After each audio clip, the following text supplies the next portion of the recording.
everyone. This is Melanie from Melanie B's Creative Studio. And today I'm working in collaboration with PaintPlot to show you a 5-minute blending technique. We're only going to blend a small portion of this painting, but what I wanted to do is to let you know a few things before you blend, and then I'm going to show you the technique.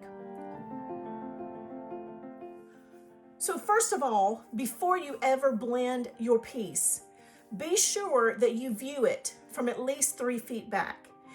That way you may realize you don't need to blend as much as you think you do. So this piece is gorgeous, and when it's up across the room it looks fabulous and I don't even have to blend it.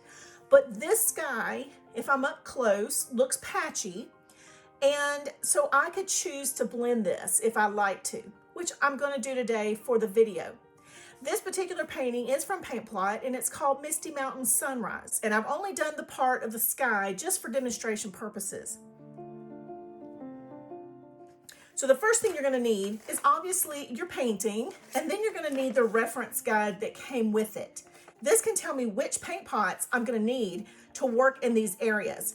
So I know that this color is number 24 and this color that we're going to work with is number 21. So I have pulled out those 2 paint pots. I'm also going to need just something simple. Now this is just a palette that I had already. You can use a paper plate that's got a kind of a shiny surface. You can use a ceramic plate, and as long as you wash it when you're done, that acrylic paint is going to come right off. Whatever you have is okay to use for this technique. Now the next thing that you're going to need is going to be a flat brush. Now the set that I have is the Montmartre Gallery Series brush set from PaintPlot.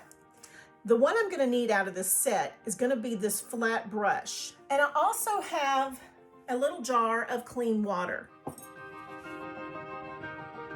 So let's get started with the blending technique. Now I do wait to do the blending until last because I want to make sure that I have everything covered with the paint that I have before I start blending.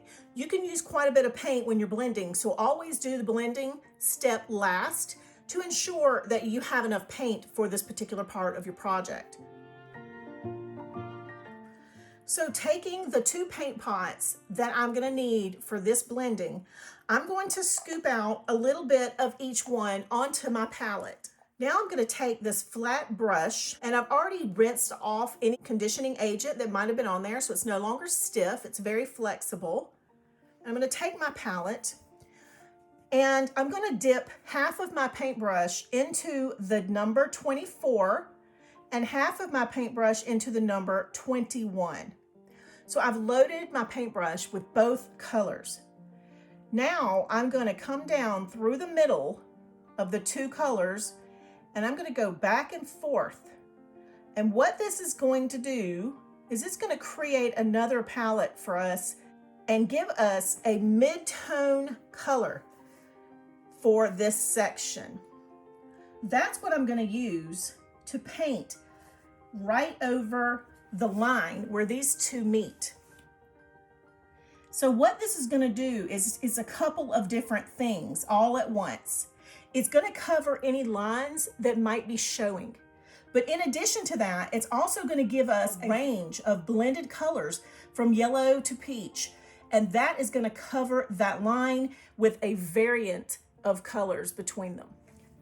So let's try that again. Let me show you that again. I'm going to load my brush again. Yellow on the left because yellow is on the left on my canvas. Peach on the right. Bring it to the middle, move it back and forth, stroking, and then come over the line. Now the larger brush that you have for this, the more width you're going to get and variations of color.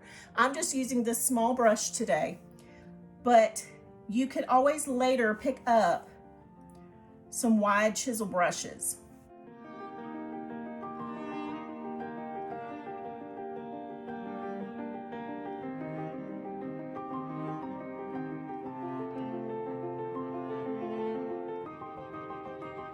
So when this dries, there's going to be a little bit of a blur between these 2 colors. which means there's no harsh line and they will just kind of gradually go in together. And let's repeat that with a little bit larger brush so you get a better view of what I'm doing. So I'm going to take this chisel brush, and it's a size 8. So it's just a little larger, a little wider than the one I was using. And let's load our brush again.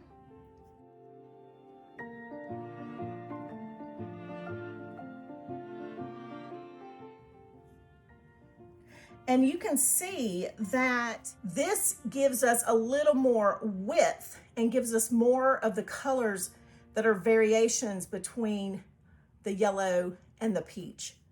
This technique can work in the tiniest of areas or the largest areas. And all you have to do is change out the width of your brush. Now I'm going to let this dry. I'm going to show you the final result of how blurred and blended these two colors are. And then you can use this technique on any colors that you have that are next to each other. And you're just going to repeat the process depending on which numbers these are, which numbers these are, and that kind of thing. And that is going to give your sky the most beautiful blended sunset or sunrise that you have ever seen.